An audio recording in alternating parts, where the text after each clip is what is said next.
জি সাহেব, আপনি কি ছোটবেলায় আমাদের মতো দুষ্টামি করতেন? মাদ্রাসা পলায়ন করতেন? স্কুল পলায়ন করতেন? আমি চাই আপনার মতো সাইদি মুফাসসির হতে। কিভাবে হব একটু দয়া করে বলবেন কি?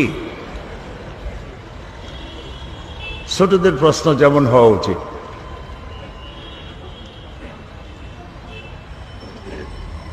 দুষ্টুমি করা ছোটবেলায় এটা কেউ বেশি করে, কেউ কম করে।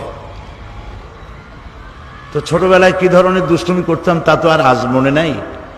যখন ছোট ছিলাম তখন কিছু দুষ্টুমি তো করতামই, তবে খুব বেশি না। এমন দুষ্টুমি করি নাই যাতে লোকেরা গালাগালি করবে।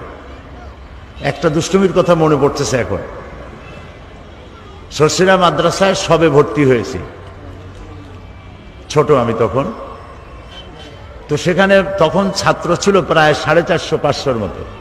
আমাদের যে সভাপতি মৌলানা শামসুদ্দিন সাহেব, উনি ওই মাদ্রাসার ছাত্র।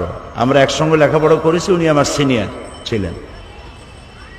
তারপরে ওইখানে ছাত্রদেরকে ফ্রি খাওয়ানো হতো, কোনো পয়সা নেওয়া হতো না। সেই জন্য তারা তরি তরকারি, যেমন মিষ্টি কুমড়া, চাল কুমড়া, তোমরা কি চাল কুমড়া বলো না কি কুমড়া বলো? হ্যাঁ,